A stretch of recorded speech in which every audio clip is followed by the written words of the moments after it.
안녕하세요. 세상을 이롭게 하는 일에 관심 많은 승무원쌤 김용숙입니다. 이번 주 톡파원 25시에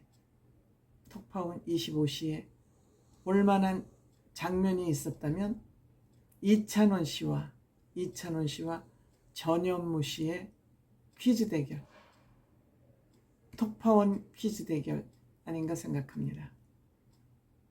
전현무 씨는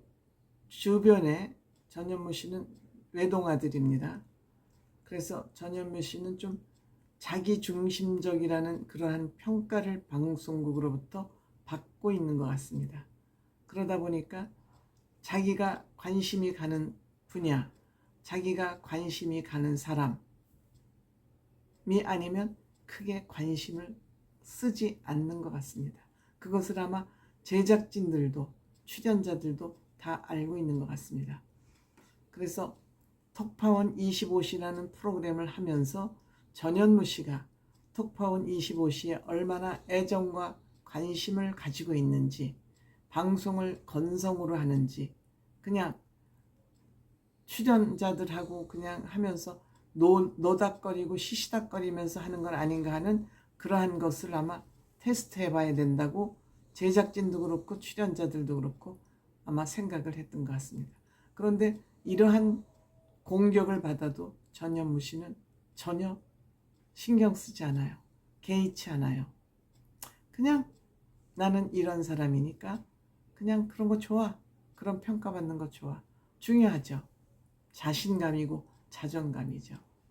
그래서 다름 아닌 어떠한 퀴즈를 냈냐 하면 각국의 톡파원들이 방송을 시작하면서 외치는 구호가 있습니다.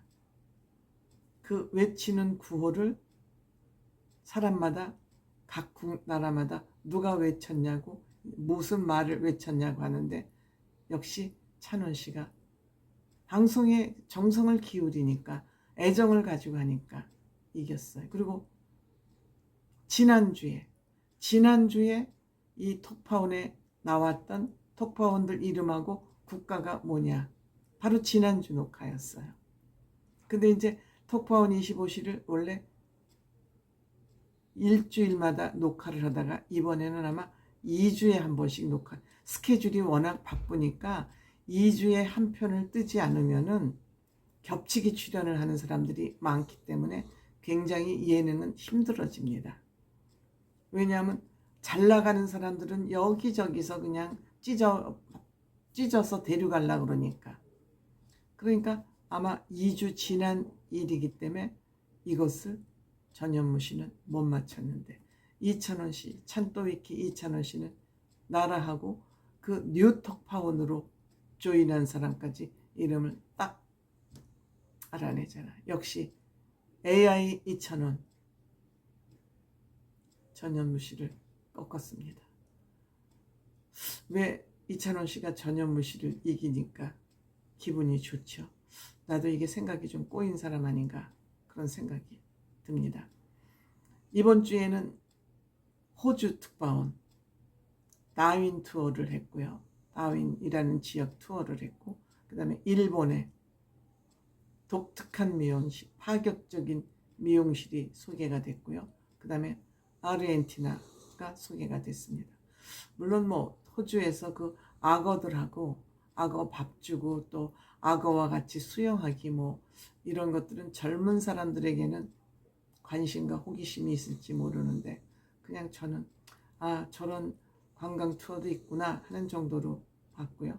그 다음에 일본의 파격 미용실 재윤 씨가 전해줬는데 그 헤어스타일을 얘기하면서 이찬원 씨의 그 헤어가 또 자료 화면으로 나오면서 많은 사람들에게 웃음을 줬고 비틀즈 머리 같다고 이제 얘기했는데 그 당시로서는 가장 단정한 머리죠. 뭐 왜냐하면 고등학생 총학생 회장 선거를 나가야 되고 대학생 때 총학생 회장을 나가야 되니까 가장 단정한 모습으로 사진을 그게 이제 광고 홍보 벽보용으로 아마 쓰이지 않았을까 생각이 됩니다.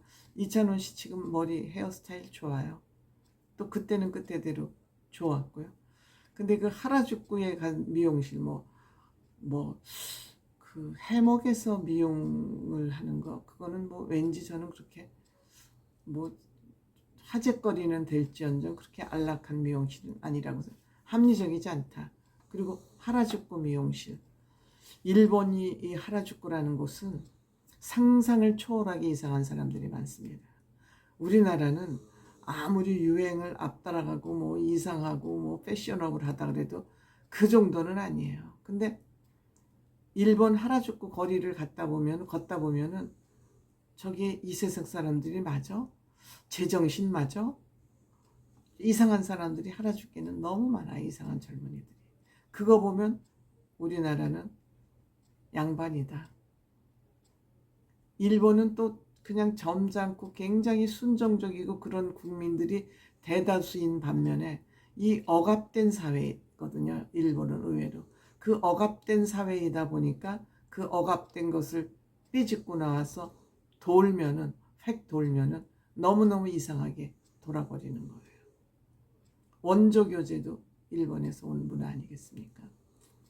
그 다음에 아르헨티나, 스페인의 식민지였기 때문에 역시 스페인이 선진 문화를 가지고 있는 거기 때문에 그 아르헨티나 곳곳이 많이 발전이 되어 있고 우리나라보다 훨씬 잘 살았던 국민소득이 더 높았던 나라인데 지금은 망국일보 직전에 있죠.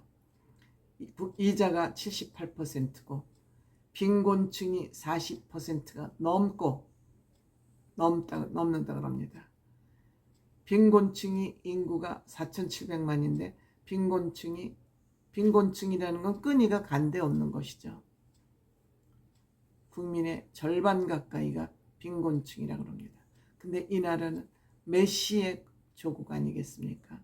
메시의. 근데 이 나라가 이렇게 된 데에는 에바 페론 부부 너무 포퓰리즘 정책을 편 것이 나라를 이렇게 만들었다. 반면에 에바 페론이라는 이 남편이 이제 대통령 부인이었지만 에바 페론이 정치도 이제 했습니다. 근데 이 에바 페론은 의외로 국민들의 영웅으로 떠받들어지고 있습니다. 나라를 이렇게 망쳤지만 또 국민을 위해서 한 정치가 포퓰리즘 정치가 복지 정책을 너무 세게 하는 바람에 국고가 거덜이 나는 바람에 이렇게 이자는 78%, 물가 인상률은 100%가 넘게 넘어가고 이래서 지금 나라가 망하기 일보 직전에 있는데 이 스페인에서 해방되면서 군사 독재 정권이 들어섰고 여기에 실종된 아들들을 둔 어머니들이 스카프를 메고 나오면서 이들이 민주화 운동을 한 것입니다. 그랬는데 민주화 운동을 했는데 여기에 에바 페론이 포퓰리즘 정치를 하기 시작한 것이죠. 그래서 국민들의 영웅으로 떠받들어지는가 하면은 아니면 나라 경제를 망하게 한 그런 또 이중적 얼굴을 가졌는데 그래도 아직까지 국민들의 추앙을 받고 있다. 혜택을 본 사람들은 또 영웅으로 받드는 거 아닐까 생각합니다. 그래서 우리나라의 포퓰리즘 복지를 하면 우리나라도 아르헨티나처럼 되려고 이렇게 지금 용을 쓰는 거냐? 라고 비판을 받는 표본적인 나라가 아르헨티나죠. 이 아르헨티나는 소고기를 엄청 먹는다 그러는데 그 소고기를 칼로 자르지 않고 숟갈로 잘라도 잘릴 정도니 얼마나 연하면 그렇겠습니까? 그런데 그 리브리카는 팜퍼스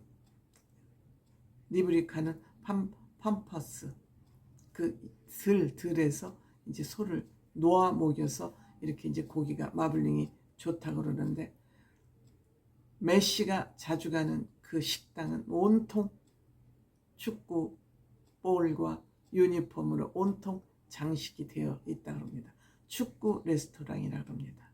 그리고 여기는 뭐 아시다시피 댄스, 살사 댄스 등 비롯해서 그 춤을 보면서 먹는 식당도 발달이 되어 있다. 이렇게 문화가 선진 문화를 가지고 있었음에도 불구하고 한 지도자가 잘못 나와서 국가를 잘못 다스리면서 국가가 망국일보 직전에 놓여 있다. 얼마나 지도자가 중요하냐, 얼마나 우리가 정치에 관심을 갖는 게 중요한지를 아르헨티나를 보면 알 수 있을 것 같습니다.